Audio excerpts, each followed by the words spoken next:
স্বামী শব্দটা অনেক বড় একটা দায়িত্ব। এটা কেবল একটি সম্পর্ক নয়, একজন নারীর জীবনের সবচেয়ে গুরুত্বপূর্ণ নিরাপত্তা বলয়। স্বামী যদি সত্যি ভালোবাসে, তাহলে সে শুধু স্বামী নয়, সে হয়ে ওঠে বন্ধু, অভিভাবক, ভরসা। কিন্তু বাস্তবতা হলো সব স্বামী সেই দায়িত্ব পালন করে না। কেউ ভালোবাসে কিন্তু বোঝে না, কেউ বোঝে কিন্তু সময় দেয় না, আবার কেউ শুধু সময় বা পরিবারের চাপের সম্পর্ক টিকিয়ে রাখে। ভালোবাসা যেন হারিয়ে যায় দৈনন্দিনতার কাছে। স্ত্রীরও চাহিদা থাকে ভালোবাসার, শ্রদ্ধার, একটু সময়ের। স্বামীর মুখে বলা ভালোবাসি শোনা যতটা সুন্দর, তার থেকেও বেশি প্রয়োজন তার কাছে ভালোবাসার প্রমাণ পাওয়া।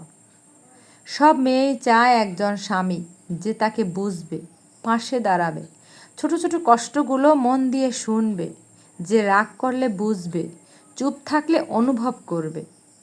একজন স্বামী পারে স্ত্রীর সমস্ত অস্থিরতা প্রশান্তিতে বদলে দিতে, যদি সে মন থেকে চায়। কারণ সংসার গড়ে ওঠে শুধু দেয়ালে রং করে নয়, ভালোবাসা, সম্মান, ধৈর্য আর একে অপরকে বুঝে চলার মধ্য দিয়েই। তাই বলি, ভালোবাসো, তবে সেটা শুধু শব্দে নয়, কাজে প্রমাণ দাও। কারণ একজন স্ত্রী চুপ করে থাকে বলেই যেন সে সবটা সহ্য করার ক্ষমতা, এটা ভেবে নিও না। যত্ন না পেলে একদিন সে আর চাইলেও আগের মতো হইতে পারবে না।